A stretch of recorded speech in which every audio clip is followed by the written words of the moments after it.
And this also plays into the vampiric gaze and the vampiric kiss, in that by giving the kiss, he also gives a different kind of freedom, the freedom from subject position.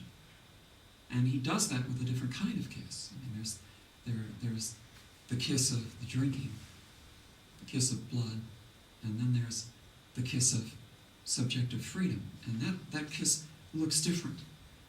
And my question is, precisely, what does that kiss look like when one becomes freed from subject position?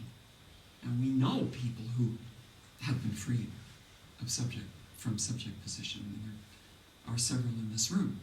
And they talk of it in terms of flowing between, sometimes it's spoken of in terms of gender, sometimes in terms of identity.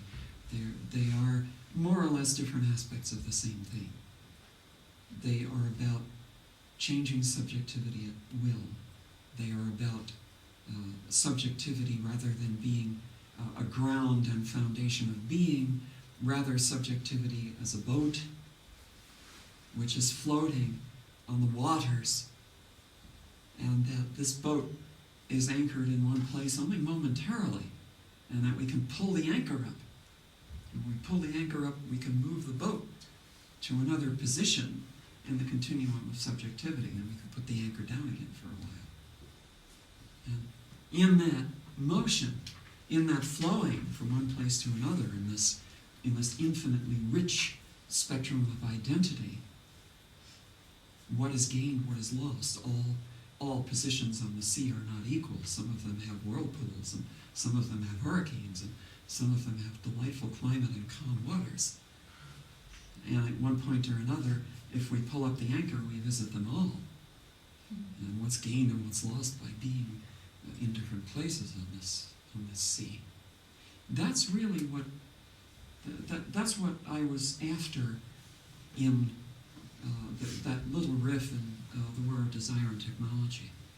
And maybe in passing for human, I will have the opportunity to expand on that some. But basically what I've done is to expand on it in my performances, because to say it is quite different from writing it. And I use a different spectrum of communication when I say it, because I'm using gesture, voice tone, certain amount of proxemics. If I were doing this on the stage, I would be standing up and using much more of my body position as well.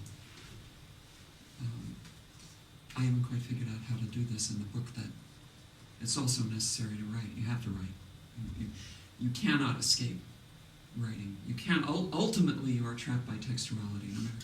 No matter how much you try, if you're to go on communicating, sooner or later you have to write something. So sooner or later I am going to have to write something, even though I probably won't enjoy it.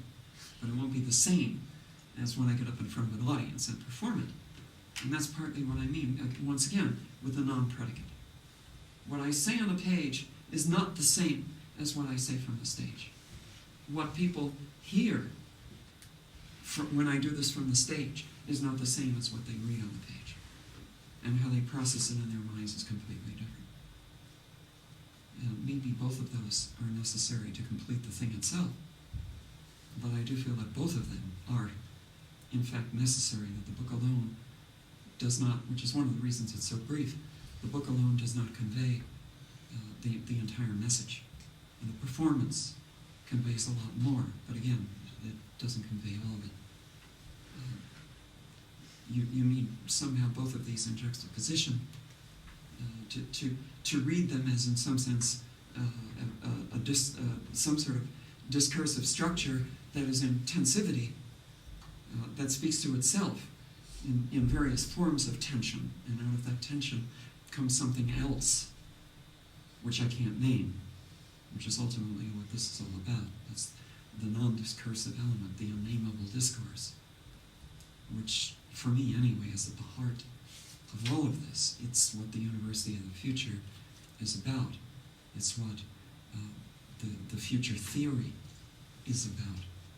And I have no way of talking about it. I can't sit here and say, it's this, it's that. I can't do that. You just mentioned the University of the Future, and you kind of touched upon it a little bit in your book, and you kind of brought it up with other people. I recently, I'm pretty sure it was Forbes, I could be wrong, where I was reading that it's perceived about 10 to 20 years from now, the actual teacher, instructor will become obsolete, that people will be just learning completely online, and that they'll be just meeting on occasion, you know, with a mentor if there's a question or so forth. And like in your case where you're performing, I think such a thing as a virtual kegger. There will never be a virtual beer party. Well, unless there's some sort of weird, definitely not a keg party, but there may be some sort of electronic drug use that, you know, people, you know, with the new depression. Right. There's a new thing that controls depression, where it's a implant where it controls the electrical pulses in your brain, and when it senses them going down, it gives you more, and it works in the same ways. So people might be like plugging in and getting high off electricity, because I mean, if you can help depression, I'm sure you can do other things with electricity. Well, is it what we're doing now a good model for university? I mean, we're both online, because that's convenient and good, it has its pros, but it's also fun to meet like this, and I think it's a great combination. Yes. I don't think we're going to want to give that up. No, if I couldn't meet you all in the flesh, I mean, half the fun of this would be over. Your personalities, your individual quirkinesses, your brilliances, those things are not at all the same online. And those are, if we were to go entirely online, I think our enterprise here, our joint enterprise, our group enterprise, would be profoundly impoverished. And that is one of the reasons that I think a certain amount of this business about distance learning is all hype. Certainly, there are some cases in which distance learning is not only appropriate, but also good and works. But there are a lot of other cases. I think grown-ups trying to learn hard facts. Like grown-ups trying to learn a language, use the Rosetta Stone. Grown-ups trying to learn HTML. You know, but those that are in it for the experience, which would be undergraduates of all sorts, and grad students, you know, or post-adolescent undergraduates and grad students that really want to interact with others. It's not going to, you know, hold that much.